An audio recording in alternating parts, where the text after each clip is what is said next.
নমস্কার, শুরু করছি বেঙ্গল লাইন আর আপনাদের সঙ্গে রয়েছে আমি সানন্দা। প্রথমে যেদিকে নজর রাখবো, আপনারা জানেন যে কালীগঞ্জ বিধানসভা উপনির্বাচনে এক নাবালিকার মৃত্যু হয়েছে এবং উপনির্বাচনেও কিন্তু মৃত্যু রোখা যায়নি। এখনো পর্যন্ত এই ঘটনায় 4 জনকে গ্রেফতার করা হয়েছে। তৃণমূলের বিজয় উল্লাসে বোমাবাজিতে মৃত্যু হয় নাবালিকার। পুলিশের জালে এখনো পর্যন্ত 4 মূল অভিযুক্ত গ্রেফতার করেছে কালীগঞ্জ থানা। আজ পেশ কৃষ্ণনগর জেলা আদালতে। আমাদের সঙ্গে সরাসরি রয়েছেন আমাদের প্রতিনিধি সুমন মজুমদার। সুমন, যে প্রশ্ন বারবার উঠছে, এখনো পর্যন্ত 4 জনকে গ্রেফতার করা হয়েছে এই ঘটনায়, যদিও এই নিহত নাবালিকার মা তিনি 24 জনের বিরুদ্ধে অভিযোগ জানিয়েছেন, কিন্তু এখনো পর্যন্ত 4 জনকে গ্রেফতার করা হয়েছে। পুলিশি নিষ্ক্রিয়তার অভিযোগ উঠছে এবং এখনো পর্যন্ত 24 জনের মধ্যে মাত্র 4 জনকে গ্রেফতার করতে পেরেছে পুলিশ। উপনির্বাচনেও মৃত্যু রোখা গেল না। দেখো, একদমই সেটা হচ্ছে যে এই যে ঘটনা ঘটেছে এই মোলান্দি গ্রামে, যে একেবারেই রাজনৈতিক শিকার এবং ভোট পরবর্তী হিংসার বলি হয়েছে ওই নাবালিকা। সে নাবালিকা তো জানতো না যে ভোট কি, গণতন্ত্র কি, রাজনীতি দল কি, নিষ্পাপ শিশু। সেক্ষেত্রে বারবার প্রশ্ন উঠছে যে মিছিল তারা করছিল, বিজয় উল্লাস করছিল, কিন্তু সেখানে এত সকেট বোমা কোথা থেকে এলো? কারণ গতকালকে আমরা নিউজ টাইমে পর্দায় দেখিয়েছি যে কিভাবে বাড়ির মধ্যে ঢুকে ঢুকে বোমা ছড়া হয়েছে। এই মৃত্যুর সংখ্যা কিন্তু আরো বাড়তে পারত। তো এটা নিয়ে কিন্তু একটা প্রশ্ন উঠছে। ইতিমধ্যেই সকালবেলা কিন্তু তার মা একেবারে গতকাল থেকেই শোকে বিহ্বল ছিলেন, বাকরুদ্ধ হয়ে যাচ্ছিলেন, জ্ঞান হারাচ্ছিলেন। আজ সকাল থেকে কিন্তু তিনি যেটা দাবি করছেন যে পুলিশের প্রতি তাদের আস্থা নেই, সিবিআই তদন্ত বা নিরপেক্ষ তদন্ত হোক যাতে দোষীদের ফাঁসি হয়। তো সেক্ষেত্রে ইতিমধ্যেই 24 জনের বিরুদ্ধে অভিযোগ দায়ের করেছেন তার মা, এবং এফআইআর কপিতে পরিষ্কার তিনি এটাও দাবি করেছেন যে তার মেয়ে কিন্তু পোস্টপোল বা যে ভায়োলেন্স তার শিকার হয়েছেন। তো সেক্ষেত্রে একটা বিষয় কিন্তু উঠে আসছে বারবার, যে কি করে এই যে ঘটনা, যে 24 জনের মধ্যে আপাতত 4 জনকে মাত্র গ্রেপ্তার করা গেল, সেখানে এখনো 20 জন কিন্তু বাকি রয়েছে। তো সেক্ষেত্রে এই 20 জন, যেটা পুলিশের দাবি, উত্তম ঘোষ কৃষ্ণনগর জেলার অতিরিক্ত পুলিশ সুপার গ্রামীণ জানিয়েছেন যে তারা ইতিমধ্যেই ওই 4 জনের মধ্যে 2 জনকে, মানুয়ার শেখ এবং কালু শেখকে নিজেদের হেফাজতে নিয়েছেন। তার কাছ থেকে আরো বেশ কিছু তথ্য জানার রয়েছে। সেই তথ্য জানার এবং এর সঙ্গে আর যারা যারা যুক্ত, যাদের নাম রয়েছে, তাদেরও খোঁজ চালাচ্ছে পুলিশ।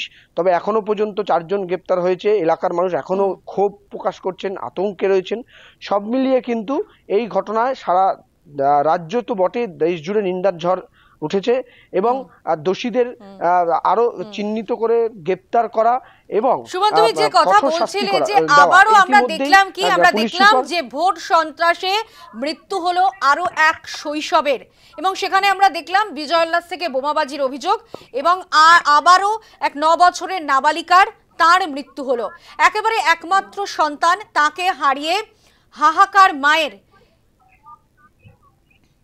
এবং সেখানে নিহত নাবালিকার মা তিনি বলছেন যে আমার মেয়ে ভোট সন্ত্রাসের বলি। সেখানে বারবার কিন্তু একই প্রশ্ন উঠছে, যেখানে পরিবারের একমাত্র সম্বল ছিল ওই বাচ্চাটা, সেখানে সন্তান হারিয়ে একেবারে বলা যেতে পারে যে সর্বস্ব হারিয়ে পরিবার, একেবারে পরিবারের হাহাকার, সন্তান হারিয়ে তারা কি করবেন এই মুহূর্তে তারা ভেবে পাচ্ছেন না। সন্তান হারিয়ে বুক ফাটা কান্না মায়ের। সেখানে দেখা গেল যে উপনির্বাচনেও রোখা গেল না মৃত্যু, এবং সেখানে বারবার বোমাবিদ্ধ শৈশব, যেখানে ভোটে কিন্তু আমরা বারবারই সেই একই ছবি দেখি, এবং উপনির্বাচনেও সেই ছবিকে এড়ানো গেল না। নিহতের নাবালিকার মা বলছেন যে পুলিশের ভূমিকা নিয়ে ক্ষোভ প্রকাশ করছেন। সেখানে তিনি বলছেন যে সিবিআই তদন্তের দাবি জানানো হচ্ছে পরিবারের তরফে।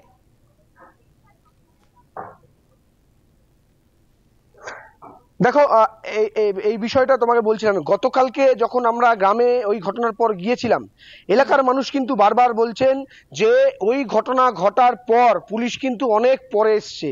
অর্থাৎ পুলিশের যে একটা নিষ্ক্রিয়তা, এবং পুলিশ এর আগেও ওই গ্রামে 2023 সালেও গন্ডগোল হয়েছে, সেখানে কিন্তু বোমাবাজি ঘটনা ঘটেছে। ওই সময় সেখানে যিনি কালীগঞ্জের ওসি ছিলেন তিনিও কিন্তু আহত হয়েছিলেন। অর্থাৎ এই গ্রামে এই মানে যারা এই দুষ্কৃতিমূলক কাজ করে, বিশেষ করে যাদের বিরুদ্ধে অভিযোগ হচ্ছে, যারা তৃণমূল কংগ্রেসের হয়ে ভিজুয়ালাইজ করছেন, সেখান থেকে বোমা ছোড়া হয়েছে, বাড়ি বাড়ি গিয়ে বোমা মারা হয়েছে। এটা পরিকল্পিতভাবে করা হয়েছে, এটা কোনো নিছক দুর্ঘটনা নয়। কারণ গতকাল আমরা 20 থেকে 25টা বাড়ি দেখিয়েছিলাম যেখানে একেবারেই উঠোন শুধু নয়, বাড়ির ভিতরে বোমা ছোড়া হয়েছে। সেখানে কিন্তু আরো প্রাণহানির ঘটনা ঘটতে পারত। সেক্ষেত্রে পুলিশ কেন এগুলো জেনে, পুলিশ কি জানতো না যে এই এলাকায় বোমাবাজির ঘটনা প্রায় এর আগেও হয়েছে? এই যেহেতু নির্বাচনে জয়লাভ হচ্ছে, সেক্ষেত্রে সমস্যা হতে পারে। কারণ এলাকার মানুষ গতকালকে বলছিলেন যে তাদের কাছে কিন্তু একেবারে থ্রেট ছিল যে কোনোভাবেই তৃণমূল কংগ্রেসকে ভোট না দিলে, অন্য অর্থাৎ বাম কংগ্রেসের ভোটটা দিলে তাদের দেখে নেওয়া হবে। তো সেক্ষেত্রে পুলিশের আগে থেকে ব্যবস্থা নেওয়া উচিত ছিল যে ওই এলাকায় গন্ডগোল হতে পারে। সেটা নিয়ে কিন্তু এলাকার মানুষ যথেষ্টই ক্ষোভ দেখিয়েছেন এবং আজকেও কিন্তু বিভিন্ন জায়গায় জায়গায় অবরোধ হয়েছে।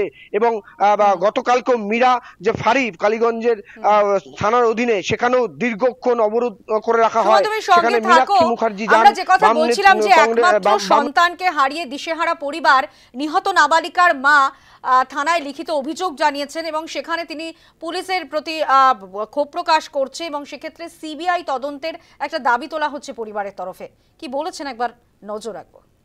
ভরসা দিল আর আমার মেয়ের করল, জিজ্ঞাসা করলো কে কি করেছে, ওইসব জিজ্ঞাসা করলো। আচ্ছা, একটা লোক এসেছিল, সে লোকটা জিজ্ঞাসা করলো কি হয়েছিল, এই সব ঢুকে জিজ্ঞাসা করলো, শুধু কি হয়েছিল, এখানে মেয়ে কোথায় ছিল, মেরেছে, এইটুকুই জিজ্ঞাসা করলো। আপনারা কি সিবিআই দাবি করছেন? হ্যাঁ করছি, পুলিশ না করলে সিবিআই করতে হবে। পুলিশে যদি একটু শাস্তি না দেয় আমার ছেলে, তাহলে সিবিআই এর ব্যবস্থা করতে হবে। আমি ওদের ফাঁসি চাই, যার কাছে যেই হোক, যেমন করে হোক ওদের ফাঁসি চাই, আমি ওদের ফাঁসি চাই। নদিয়ার অতিরিক্ত পুলিশ সুপার কি জানিয়েছেন এ বিষয়ে শোনাবো আপনাদের। অ্যারেস্ট হয়েছিল তাদের আজ আদালতে। গতকালের এই ঘটনার পরিপ্রেক্ষিতে যে 4 জনকে আপনারা অ্যারেস্ট করেছিলেন, আজকে তাদের কোর্ট প্রোডাকশন হয়েছে, কদিনের কি কাস্টাডি হলো একটু যদি? 2 জনকে আমরা সেখানে 6 দিনের জন্য পুলিশ রিমান্ডে নিয়ে এসেছি, কালু এবং মানোয়ার শেখ। তো তাদের কাছ থেকে আমরা আরো বেশি ডিটেলসটা আমরা জানার চেষ্টা করছি যে এখানের মধ্যে কারা কারা জড়িত ছিল এবং সেক্ষেত্রে যারা যারাই সেখানে জড়িত, সেখানের মধ্যে আমরা কিছু নাম সেক্ষেত্রে আগের থেকেও পেয়েছি আমরা, তো আমাদের ইনভেস্টিগেশনের মধ্যে ডিউরিং, তো সেটার জন্য আমরা তাদের এগেনস্টে আমরা চেষ্টা চালাচ্ছি তাদেরকে ধরার। হ্যাঁ, এখন পর্যন্ত টোটাল অ্যারেস্টের সংখ্যা 4 আছে এবং এটার জন্য আমরা বললাম প্রথমে যে আমরা এই 4 জনের মধ্যে 2 জনকে আমরা প্রিলিমিনারি ইনভেস্টিগেশন অনুযায়ী আমরা মনে করেছি যে ওদের কাছ থেকে আরও কিছু ডিটেলস আমরা পেতে পারি, তারই অঙ্গ হিসেবে আমরা ওদেরকে রিমান্ডে নিয়ে এসেছি। তো লার্নেড কোর্ট আমাদের 6 দিনের জন্য রিমান্ড পেয়ার অ্যাকসেপ্ট করেছেন। তো আমরা সেখানের মধ্যে ধারণা করছি বা আশা করছি আমরা যে ওদের কাছ থেকে আমরা আরও কিছু তথ্য আমরা ডিরাইভ করতে পারবো। বাকি 2 জনের ক্ষেত্রে হেফাজতে নিলেন না কেন, মানে কি কারণে? না, আমরা প্রথমে বললাম আপনাদের যে আমরা প্রিলিমিনারি যে ওদেরকে ইন্টারোগেশন করে যেটুকু জেনেছি তাদের কাছ থেকে আমাদের সেখানের মধ্যে আরও কিছু তথ্য আমরা পেতে পারি। তো বাকিদের কাছের মধ্যে আমরা, আপনারা জানেন যে আমরা 24 ঘন্টা তাদেরকে সেখানের মধ্যে রেখেছিলাম আমাদের কাস্টোডিতে। তো সেই হিসাবের মধ্যে আমরা ওদের কাছ থেকে সমস্ত তথ্যটা পেয়েছি, আর বাকি যে 2 জনকে আমরা নিয়েছি তাদের কাছ থেকে আমাদের আরও বেশি ইন্টারোগেট করার দরকার আছে বলেই তাদেরকে রিমান্ডে নিয়ে এসেছি। কুণাল ঘোষ এ প্রসঙ্গে কি জানিয়েছেন একবার নজর রাখবো।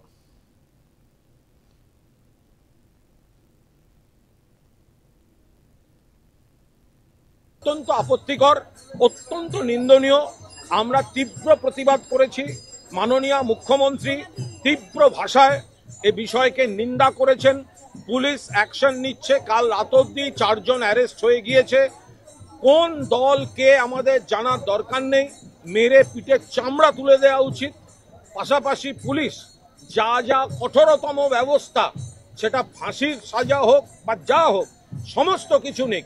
কিন্তু সিপিএম বা বিজেপি বা কংগ্রেস, যাদের জমানা রক্তে লাল ছিল, যে বালিগঞ্জে উপনির্বাচনে সিপিএম এর গুলিতে সেই মৃতদেহ পড়ে থাকা দৃশ্য এখনো কেউ ভোলেনি, তারা যেন এটা নিয়ে রাজনীতি করতে না যায়। খারাপ ঘটনা ঘটলে তৃণমূল কংগ্রেসই তার নিন্দা করে, তৃণমূল কংগ্রেসের পুলিশই তার ব্যবস্থা নেয়। বেঙ্গল লাইনে এখন একটা বিরতি, সঙ্গে থাকুন। ফিরে এলাম বিরতির পর, দেখছেন বেঙ্গল লাইন।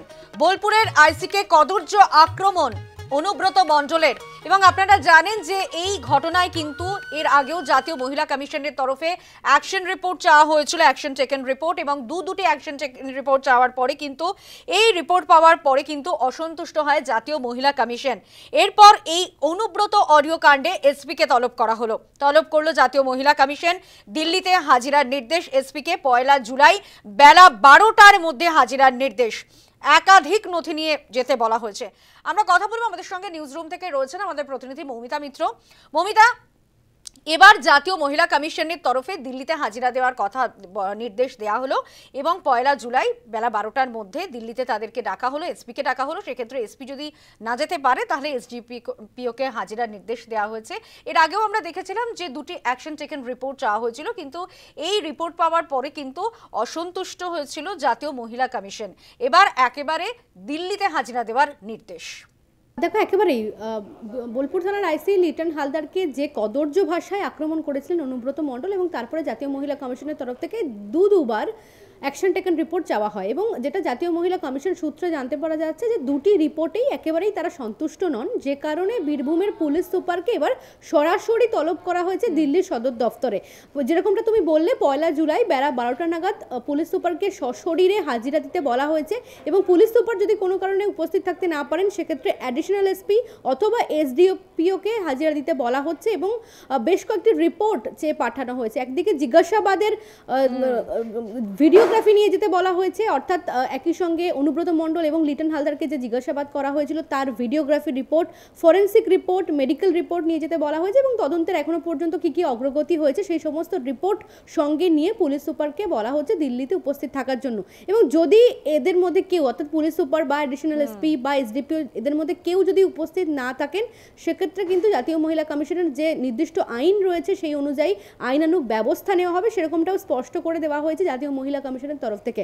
প্রথম থেকেই আমরা দেখছি যে জাতীয় মহিলা কমিশন তারা কিন্তু বিভিন্ন ইস্যুতে সরব হয়েছে। যেভাবে লিটন হালদারের স্ত্রী এবং মাকে উদ্দেশ্য করে যে ভাষা প্রয়োগ করা হয়েছিল, এবং অনুব্রত মণ্ডলের ফোন বাজেয়াপ্ত করা হয়নি, অনুব্রত মণ্ডলের বিরুদ্ধে যে ধারা দেওয়া হয়েছিল অত্যন্ত লঘু ধারা দেওয়া হয়, এবং যথাযথভাবে তার বিরুদ্ধে তদন্ত করতে হবে, সেই সমস্ত বিষয় নিয়ে জাতীয় মহিলা কমিশন তারা কিন্তু প্রথম থেকে এই ঘটনায় সরব। এবং এবার দেখা যাচ্ছে যে যেহেতু অ্যাকশন টেকেন রিপোর্টে তারা সন্তুষ্ট নন, সেই কারণে সরাসরি পুলিশ সুপারকে ডেকে তার কাছ থেকে বেশ কিছু বিষয় তারা জানবেন, তথ্য তার সেখান থেকে সরাসরি নেবেন, যে কারণে কিন্তু একেবারে দিল্লির সদর দফতরে এসপিকে হাজিরা দেওয়ার কথা স্পষ্টভাবেই বলা হচ্ছে জাতীয় মহিলা কমিশনের তরফ থেকে। ধন্যবাদ মৌমিতা। আমরা কথা বলছিলাম, সরাসরি ছিলেন নিউজ রুম থেকে আমাদের প্রতিনিধি মৌমিতা মিত্র।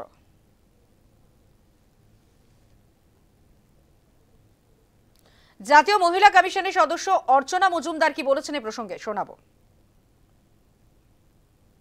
প্রথম দিন থেকে দাঁড়িয়েছি, আমরা সুমোটো কগনিজেন্স নিয়েছি, প্রথম চিঠি দিয়েছি, আমরা সাথে সাথে আমাদের ডিজি পুলিশকে দিয়েছিলাম, এবং যেহেতু ডিস্ট্রিক্টের ইনচার্জ এসপি বীরভূম আমাদের সঙ্গে সঙ্গে 72 ঘন্টার আগেই রিপোর্ট দিয়েছেন, এবং তিনি কমপ্লাই করেছেন, উইচ ইজ পিঠ ঠেকানো দায় সারা একটা হওয়ালে না, সেই ধরনের কাস্টোডিয়াল ইন্টারোগেশন করুন, টাইম বাউন্ড ফরেন্সিক রিপোর্ট পাঠান, যার ফোন সিজ হয়নি সেগুলো করুন, আমাদের এগুলো করতে বলা হয়েছে। ওই জায়গাটা দাঁড়িয়ে পুলিশ আবার আমাদের রিপ্লাই করেছে 5 দিনের মধ্যে দ্বিতীয় চিঠি। মানে আমরা এও বলেছিলাম যে তিনি ইডির জেল খেটে এসছেন, তিনি একজন ইনফ্লুয়েন্সিয়াল পার্সন, তাকে কাস্টোডিয়াল ইন্টারোগেশন করা হোক, কিন্তু পুলিশ কিছুই করেনি, যার জন্য personal appearance of SP Birbhum আমাদের অফিসে ডাকা হয়েছে 1 তারিখে।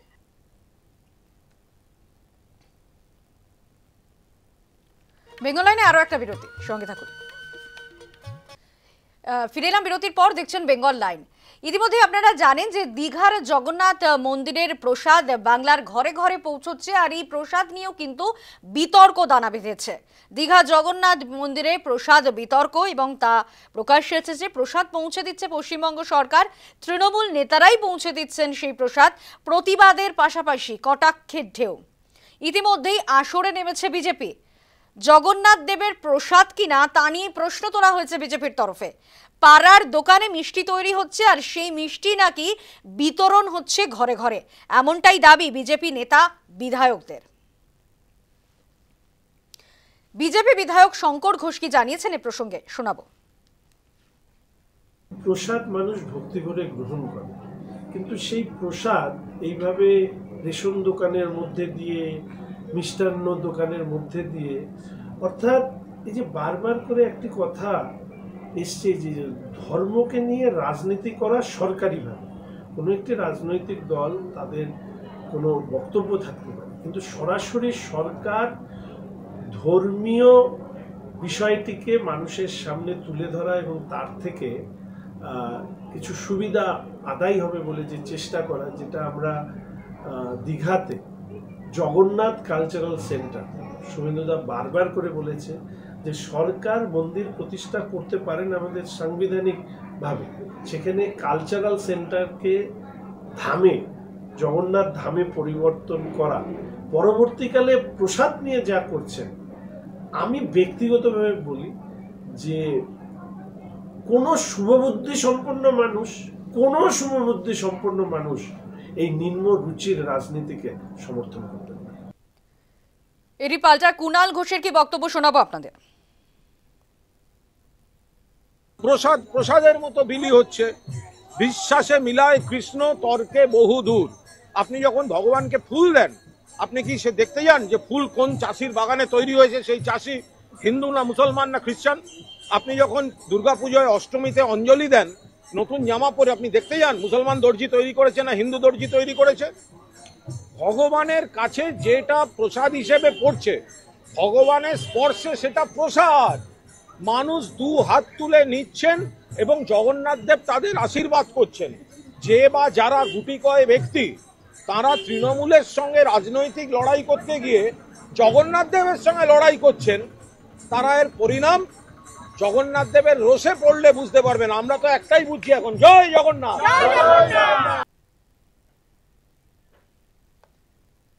বেঙ্গল লাইনে আরো একটা বিরতি, সঙ্গে থাকুন। ফিরে এলাম বিরতির পর, দেখছেন বেঙ্গল লাইন। কালীগঞ্জে আপনারা জানেন গতকাল বিধানসভা উপনির্বাচনে সেখানে ভোট গণনা ছিল, এবং সেই ভোট গণনায় তৃণমূল বিপুল পরিমাণ জয় পেয়েছে। কিন্তু তারপরেও কিন্তু এই ভোটের ফলাফল নিয়ে আশাবাদী বিজেপি। ভোটের যে সমীকরণ, সেই সমীকরণে কিন্তু হিন্দু ভোটের মেরুকরণ স্পষ্ট, এমনটাই দাবি করছেন শুভেন্দু অধিকারী। কালীগঞ্জের ভোট সমীকরণ আশানুরূপ। কালীগঞ্জের জনবিন্যাস হিন্দু ভোটার যেখানে 1,07,886 এবং মুসলিম ভোটার 1,44,932, সেখানে হিন্দু ভোট পড়েছে 71,000 এবং মুসলিম ভোট পড়েছে 1,15,000। সেখানে হিন্দু ভোট পড়েছে 69% এবং মুসলিম ভোট পড়েছে 79%। এই গতকালই এই নিয়ে টুইট করেছেন অমিত মালব্য। সেখানে 2021 সালে যেখানে 70% হিন্দু ভোটের প্রবণতা বিজেপির দিকে, 2024-এ 72% এবং 2025-এ তা বেড়ে হয়েছে 74%। অর্থাৎ কালীগঞ্জের ভোট সমীকরণ অনেকটাই আশানুরূপ, এমনটাই দাবি করা হচ্ছে বিজেপির তরফে। কালীগঞ্জের ভোট সমীকরণ আশানুরূপ, বজায় থাকলে 26-এ আরো ভালো ফল করবে বিজেপি, এমনটাই বলছেন শুভেন্দু অধিকারী, বিরোধী দলনেতা। গতকালই এই নিয়ে টুইট করেছেন অমিত মালব্য। কি বলেছেন শুভেন্দু অধিকারী? কালীগঞ্জের ফলে আশাবাদী বিজেপি, হিন্দু ভোটের মেরুকরণ স্পষ্ট, এমনটাই দাবি করছেন শুভেন্দু অধিকারী। হিন্দু ভোট পড়েছে 71,000 এবং মুসলিম ভোট পড়েছে 1,15,000, অর্থাৎ 69% হিন্দু ভোট এবং মুসলিম ভোট 79%। কি বলছেন শুভেন্দু অধিকারী? হিন্দু ভোটের মেরুকরণ স্পষ্ট, কালীগঞ্জের ভোট সমীকরণ আশানুরূপ, বজায় থাকলে 26-এ আরো ভালো ফল করবে বিজেপি, এমনটাই বলছেন বিরোধী দলনেতা শুভেন্দু অধিকারী। শোনাবো। যারা করেছে সবাই জানেন তো, গণনার আগেই এই ধরনের হত্যালীলায় বেপরোয়া এবং এদের প্রোটেক্টর হচ্ছে মমতা ব্যানার্জি। এদের সব কিছুতেই ছাড় আছে, কারণ এরা তৃণমূল কংগ্রেসের একটা সলিড ভোট ব্যাংক, এবং এই কারণে পুলিশও প্রোটেকশন দেয়। আর সর্বোপরি বড় ছাতা তো আছে, আমব্রেল্লা, মুখ্যমন্ত্রী আছে। একটাকে ধরেছে গটাপ করে, তৃণমূলের লোকরা তুলে দিয়েছে। না, কেন দায় নিতে যায়? উনি তো দায় চাপিয়ে দেন অন্য লোকের উপর। কোনো খারাপ জিনিসের দায় ভার তো উনি নেন না, কখনো নেন না। বেঙ্গল লাইনে একটা বিরতি নিয়ে আবারও ফিরছি, সঙ্গে থাকুন। ফিরে এলাম বিরতির পর, দেখছেন বেঙ্গল লাইন। রাজ্যের স্কুলগুলির গ্রন্থাগারে থাকবে মুখ্যমন্ত্রীর লেখা বই। শিক্ষা দপ্তর সূত্রে খবর, 515টি বই স্কুলগুলিকে কিনে রাখতে হবে। তার মধ্যে 19টি বই মুখ্যমন্ত্রী লেখা। ইতিমধ্যেই বই কিনতে স্কুলগুলির জন্য 1 লক্ষ টাকা অনুমোদন করেছে স্কুল শিক্ষা দপ্তর। তবে রাজ্যের এই সিদ্ধান্তের কটাক্ষ করেছে বিরোধী দলগুলি। এবার থেকে রাজ্যের স্কুলগুলির গ্রন্থাগারে থাকবে মুখ্যমন্ত্রীর লেখা বই। সম্প্রতি সরকারি স্কুলগুলির গ্রন্থাগারের জন্য 1 লক্ষ টাকা অনুদান ঘোষণা করা হয়েছে রাজ্যের তরফে। তারপরে স্কুলে স্কুলে পাঠানো হয়েছে রাজ্য সরকারের বুক লিস্ট। শিক্ষা দপ্তর সূত্রে খবর, 515টি বই স্কুলের গ্রন্থাগারে রাখতে হবে। তার মধ্যে 19টি বই মুখ্যমন্ত্রীর লেখা। এর মধ্যে কয়েকটি হলো আমার পাহাড়, আমার জঙ্গল, জীবন সংগ্রাম, চোখের তারা ইত্যাদি। জানা গিয়েছে, রাজ্যের সমস্ত বিদ্যালয় পরিদর্শকদের পাবলিশার্স অ্যান্ড বুক সেলার্স গিল্ডের সঙ্গে যোগাযোগের ভিত্তিতে স্কুলগুলিতে বই পাঠাতে হবে। রাজ্যের স্কুলে মুখ্যমন্ত্রীর লেখা বই নিয়ে তুমুল কটাক্ষ করেছেন বিজেপির রাজ্য সভাপতি সুকান্ত মজুমদার। প্রকৃত যে জায়গায় টাকা বা অর্থ দেওয়া উচিত, সেই জায়গায় অর্থ খরচ না করে মুখ্যমন্ত্রীর উটপটাং লেখা বই, যে বই পড়লে পরে মানুষের মানসিক স্থিতি অত্যন্ত খারাপ হতে পারে, রাঁচিতে ভিড়ও বাড়তে পারে, মানসিক অবসাদগ্রস্ত হতে পারে বাচ্চারা, স্টুডেন্টরা, এই ধরনের বইকে সরকারি টাকা অপচয় করে মুখ্যমন্ত্রীর বই স্কুলে স্কুলে পাঠানো, কিন্তু রাজ্যের এক্সচেকার অর্থাৎ যারা ট্যাক্স দেয় তাদের টাকা 9-6 ছাড়া আর কিছু নয় বলে আমার মনে হয়। মুখ্যমন্ত্রীর বই যদি এতই ভালো হয়, তো বাজারে বিক্রি হবে, কম্পিটিটিভনেস নিয়ে বিক্রি হোক না বাজারে। শরৎচন্দ্র, বঙ্কিমচন্দ্র এদেরকে ছেড়ে মুখ্যমন্ত্রীর বই কিনবে, রবীন্দ্রনাথ ঠাকুর এদের বই ছেড়ে মুখ্যমন্ত্রীর বই কিনবে। ওনার বইকেও পড়ছেন না, তাই মুখ্যমন্ত্রী থাকার সুযোগ নিয়ে জোর করে বই পড়াতে চাইছেন। কটাক্ষ বঙ্গীয় শিক্ষক শিক্ষাকর্মী সমিতির সাধারণ সম্পাদকের। নয়, ভারতবর্ষে এমন কোনো নজির খুঁজে পাবেন না যেখানে কোনো মুখ্যমন্ত্রী বা কোনো প্রধানমন্ত্রী তার লেখা কোনো গ্রন্থ বা কোনো আর্টিকেল তারা ছাত্রছাত্রীদের পড়তে বাধ্য করছে। এটা হচ্ছে ব্যতিক্রমী। আমাদের রাজ্যের মুখ্যমন্ত্রী এটা করাচ্ছেন, তার ক্ষমতা প্রয়োগ করে শিক্ষা দপ্তরকে চাপ দিয়ে তিনি এই কাজটা করাচ্ছেন। শিক্ষা দপ্তর যে নিজের থেকে করেছে তা নয়, হায়েস্ট লেভেলের অনুমোদন না থাকলে এটা করা যায় না। তাহলে এটা থেকে বোঝা গেল যে উনার বই কিন্তু সাধারণ মানুষ খুব একটা পড়তে চাইছে না। রাজ্যের প্রশাসনিক প্রধানের লেখা বই পড়ার জন্য কেন এরকম নির্দেশ দিতে হবে? পছন্দ হলে পড়ুয়ারা নিজেরাই তো বই কিনতে পারে। প্রশ্ন উঠছে এই নির্দেশ নিয়ে। News time. দীর্ঘ 8 মাস ধরে স্কুলে আসছেন না প্রধান শিক্ষক। বন্ধ হয়ে রয়েছে মিড ডে মিল সহ অন্যান্য কাজ। ঘটনা পশ্চিম মেদিনীপুরের কেশপুর ব্লকের খাসবার উচ্চ বিদ্যালয়ের। প্রধান শিক্ষকের বিরুদ্ধে একাধিক আর্থিক দুর্নীতির অভিযোগও উঠছে। অভিযোগের ভিত্তিতে ঘটনার তদন্ত শুরু করেছে কেশপুর থানার পুলিশ। গত 8 মাস ধরে স্কুলে আসছেন না প্রধান শিক্ষক। ফলে পড়ুয়াদের জন্য মিড ডে মিল, রান্না থেকে শুরু করে কন্যাশ্রী প্রকল্প সহ যাবতীয় কাজ বন্ধ হয়ে পড়ে রয়েছে। ঘটনা পশ্চিম মেদিনীপুরের কেশপুর ব্লকের খাসবার উচ্চ বিদ্যালয়ের। অভিযোগ, স্কুল পরিচালন সমিতির সভাপতির সই জাল করে মিড ডে মিলের টাকা, বৃত্তিমূলক শাখার টাকা, স্কুলের উন্নয়ন তহবিলের সমস্ত টাকা আত্মসাৎ করেছেন তিনি। সোমবার স্কুলের প্রধান শিক্ষক দেবীপ্রসাদ মিত্তার বিরুদ্ধে দুর্নীতির অভিযোগ তুলে সরব হয় পড়ুয়ারা। স্কুলের মূল গেটে তালা ঝুলিয়ে অবস্থান বিক্ষোভ করেন ছাত্রছাত্রী ও অভিভাবকেরা। মাস যাবৎ হেডসের অনুপস্থিত এবং তার সাথে আমাদের ক্লার্ক নেই। আমাদের ওই 26,000 প্যানেলের মধ্যে বাদ গেছে। হ্যাঁ, এবারে 8 মাস আসেননি, অথচ উনি সভাপতির সই জাল করে সমস্ত মিড ডে মিলের টাকা তোলা, আর এসএইচজি গ্রুপের টাকা তোলা, আর ভোকেশনালের টাকা তোলা দিনের পর দিন করে যাচ্ছেন। আমরা এবারে উচ্চতন আধিকারিকদের সমস্ত কিছু জানিয়েছি, ডিআইকে জানিয়েছি, বারবার বিডিওকে জানিয়েছি, এসআইকে জানিয়েছি। তা সত্ত্বেও আজ পর্যন্ত কোনো কিছু পদক্ষেপ নেননি ওনারা। আমরা সেই জন্য আমরা আধিকারিকদের বিরুদ্ধেও আমাদের ক্ষোভ যে কেন এখনও কোনো 2 মাস যাবৎ কোনো কিছু ব্যবস্থা হয়নি। আজকে বাধ্য হয়ে মিড ডে মিল বন্ধ করে দেওয়া হয়েছে, বাচ্চাদের তারা স্কুল এসে তারা মিড ডে মিল পাচ্ছেনি। ঠিক অভিযোগ বাচ্চাদের আছে, ওরা স্কুল খোলার পর থেকে গ্রীষ্ম ছুটির পরে যখন স্কুল খুলেছে তারপর থেকে মিড ডে মিল হয়নি। তাছাড়াও অনেক সমস্যা আছে, তাদের হয়তো কারো হয়তো কন্যাশ্রী পায়নি, অনেক রকম সমস্যা আছে। মেনলি সমস্যা যেটা হচ্ছে মিড ডে মিলটা বন্ধ, তারা খেতে পাচ্ছে না। আর এই এলাকার পিছিয়ে পড়া এলাকা, সুতরাং বাচ্চারা অনেকেই আসে মিড ডে মিলের খাবার খেতে পায় বলে একটা। বিক্ষোভের খবর পেয়ে ঘটনাস্থলে পৌঁছয় ব্লক প্রশাসনের একটি দল। অভিভাবকদের যাবতীয় অভিযোগ খতিয়ে দেখেন তারা। এরপর ব্লক প্রশাসনের তরফে প্রধান শিক্ষকের বিরুদ্ধে কেশপুর থানায় লিখিত অভিযোগ দায়ের করা হয়। অভিযোগের ভিত্তিতে ঘটনার তদন্ত শুরু করেছে পুলিশ। News time. একটা বিরতি নেব বেঙ্গল লাইনে। বিরতির পর যে ইস্যু নিয়ে আমরা ফিরছি, সোমবার বিধানসভায় উত্তপ্ত পরিস্থিতি, মঙ্গলবারও বিজেপির বিক্ষোভ। আমরা এই খবর নিয়ে ফিরছি একটা বিরতির পর, সঙ্গে থাকুন। ফিরে এলাম বিরতির পর, দেখছেন বেঙ্গল লাইন। 4 বিধায়ক সাসপেন্ডের প্রতিবাদ, আজও বিক্ষোভ বিজেপির বিধানসভায়। যে ছবি আপনাদের সামনে তুলে ধরবো, সকাল থেকে সেই ছবি আপনাদের সামনে তুলে ধরেছি। অধিবেশন বয়কট করে বিজেপি, মুখ্যমন্ত্রীর উপস্থিতিতেই অধিবেশন বয়কট, বিধানসভার সামনে বিজেপির স্লোগান। সোমবার বিধানসভায় উত্তপ্ত পরিস্থিতি তৈরি হয়, ধস্তাধস্তিতে আহত হয় নিরাপত্তা রক্ষীরা। আহতদের সঙ্গে সাক্ষাৎ মুখ্যমন্ত্রীর, নিয়ে এলেন সংবাদ মাধ্যমের সামনে, আহত রক্ষীদের সঙ্গে ছবিও তোলেন। মুখ্যমন্ত্রীর সঙ্গে ছিলেন বিধানসভার অধ্যক্ষ, ছিলেন বেশ কয়েকজন মন্ত্রী এবং বিধায়ক। বিধানসভায় সংঘাতে পাল্টা অভিযোগ, বিজেপি বিধায়কদের সঙ্গে হাতাহাতি। এবার অভিযোগ দায়ের নিরাপত্তা রক্ষীদের। গতকালই এফআইআর দায়ের করে বিজেপি, হিয়া স্ট্রিট থানায় পাল্টা অভিযোগ।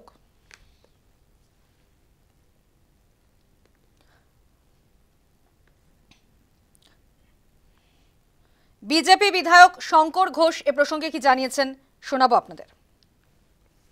স্পিকার সাহেবের অনুগত বাহিনী, তারা হচ্ছে এবার বিরোধী বিধায়কদেরকে পেটানোর দায়িত্ব নিয়েছে।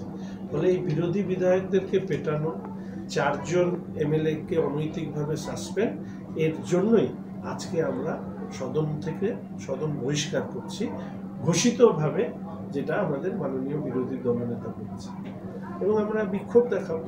এর আগের দিন আমি বলেছিলাম 10-12 ঘন্টার মধ্যে আলোচনা করতে দিচ্ছেন, আমরা পড়বো কি করে। আর আজকে সকাল 10টায় মিটিং ডেকে 12টার সময় কি কটার সময় আমি জানি না, 2-3 ঘন্টার মধ্যে বিধায়কদেরকে আলোচনা করতে বলা হচ্ছে। যেখানে আইন প্রণয়ন হবে, যেখানে বিধায়করা পক্ষে বিপক্ষে বিলের উপরে বলবেন, সেইটাকে ছেলে খেলার জায়গায় পৌঁছে দিয়েছে। আমি আবার বলছি, রিপিট মাই ওয়ার্ড, আমাদের বর্তমান স্পিকার মহোদয় ডানপন্থী তো বটে, ডান দিকে তাকিয়ে থাকেন ট্রেজারি বেঞ্চের দিকে, যে কখন ট্রেজারি বেঞ্চের ডাইরেকশন আসবে সেই অনুযায়ী সাসপেন্ড করবেন কি কাকে মার্শাল দিয়ে বের করবেন, এসব করেন। কিন্তু উনি যা করছেন, বিধানসভাকে এই প্রশ্নে ছেলে খেলার পর্যায়ে নামিয়ে নিয়ে এসছেন। সোমবারে বিধানসভায় উত্তপ্ত পরিস্থিতি তৈরি হয়, ধস্তাধস্তিতে আহত হন নিরাপত্তা রক্ষীরা। আহতদের সঙ্গে সাক্ষাৎ মুখ্যমন্ত্রীর, আহত রক্ষীদের সঙ্গে ছবিও তোলেন। মুখ্যমন্ত্রীর সঙ্গে ছিলেন বিধানসভার অধ্যক্ষ, ছিলেন বেশ কয়েকজন মন্ত্রী এবং বিধায়কও।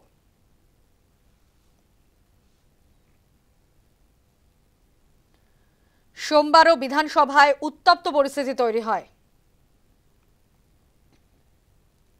বিধানসভায় সংঘাতে পাল্টা অভিযোগ, বিজেপি বিধায়কদের সঙ্গে হাতাহাতি। এবার অভিযোগ দায়ের নিরাপত্তা রক্ষীদের। গতকালই এফআইআর দায়ের করে বিজেপি।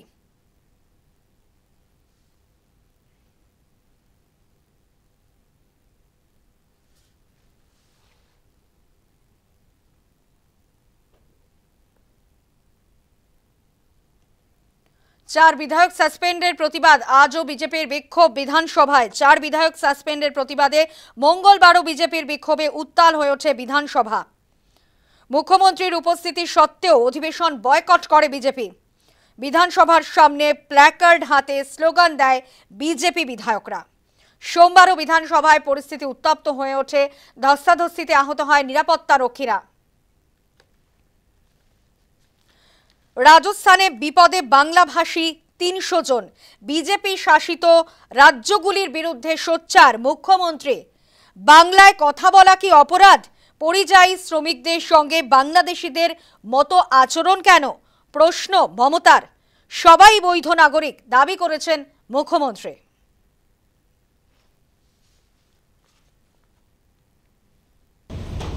এটা খুব দুর্ভাগ্যজনক ব্যাপার।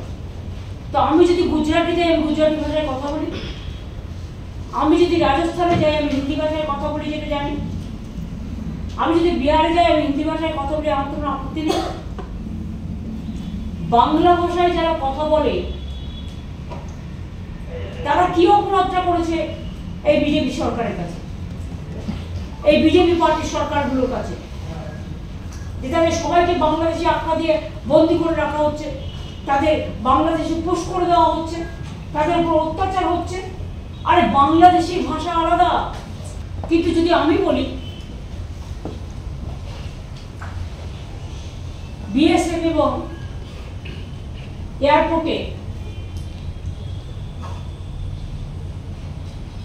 ক্লিয়ারেন্স দিয়ে কতজনকে ছেড়ে রাখা হয়েছে এখানে, এটা আমি পাল্টা কোশ্চেন করতে পারি। সেটা আমাদের দোষ না, একটা গণতন্ত্র ইন্ডিয়া করেছে। ঠিক আছে, কারো জীবন শান্তি পাক সেটা আমি চাই, কিন্তু যদি কোনো ঘটনা ঘটে যায় দায়িত্ব নেই। সুকান্ত মজুমদার পাল্টা কি বলেছেন শোনাবো।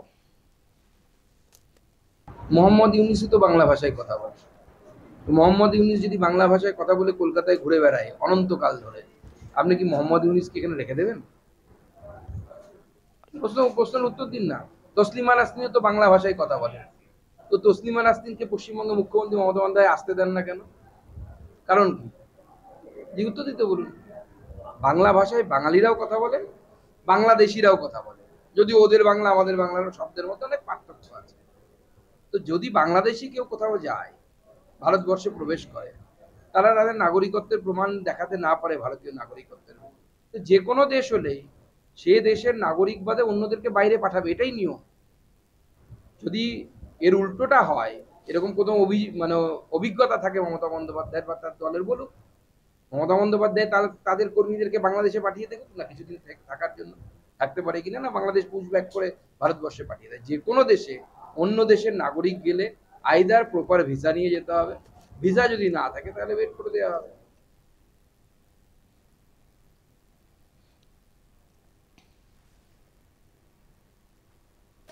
বেঙ্গল লাইনে একটা বিরতি নিয়ে ফিরছি, সঙ্গে থাকুন। ফিরে এলাম বিরতির পর, দেখছেন বেঙ্গল লাইন। তৃণমূল নেতা খুনে ফাঁসির সাজা ঘোষণা করলো আরামবাগ আদালত। 2011 সালের 9 ডিসেম্বরের ঘটনা। গোঘাটে গুলি করে খুন করা হয় তৃণমূল নেতাকে। ঘটনায় দোষী সাব্যস্ত হয় 19 জন। মূল অভিযুক্তকে ফাঁসির সাজা, বাকি 18 জনের যাবজ্জীবন কারাবাস। নিহতের আইনজীবী কি বলছেন এ প্রসঙ্গে শোনাবো। আজকে প্রায় 1-1.5 ঘন্টা ওর উপরে আর্গুমেন্ট হলো, সওয়াল জবাব হলো, কেন ডেথ সেন্টেন্স হবে, কেন হবে না। আমি সেটা জজকে আমি স্যাটিসফাই করতে পেরেছি যে এই কেসটা এমনই একটা কেস যে এটা রেয়ারেস্ট অফ রেয়ার কেসের মধ্যে পড়ছে একজনের ক্ষেত্রে। সুতরাং আমি একজনের জন্য ফাঁসি চাইছি, আমি সবার জন্য ফাঁসি চাইছি না। এবং জজ সাহেব সেটা মঞ্জুর করেছেন। ওই একজন যে আছে বলদেব, সেই বলদেবকে ফাঁসি দিয়েছে, বাকি সকলের দিয়েছে যাবজ্জীবন, এবং সেই সঙ্গে 10,000 টাকা আরও জরিমানা করেছেন। অনাদায়ে আরও 1 মাসের যাবজ্জীবন দিয়েছেন। এই হচ্ছে আজকের সাজা। বেঙ্গল লাইন এখন এ পর্যন্তই। বাংলার গুরুত্বপূর্ণ খবরের জন্য অবশ্যই নজর রাখুন প্রতিদিন ঠিক সন্ধ্যে 7টায় বেঙ্গল লাইনে। এরপর দেখুন নিউজ এক্সপ্রেস এবং ঠিক 8টায় দেখুন নেশন টাইম স্বপ্নার সঙ্গে।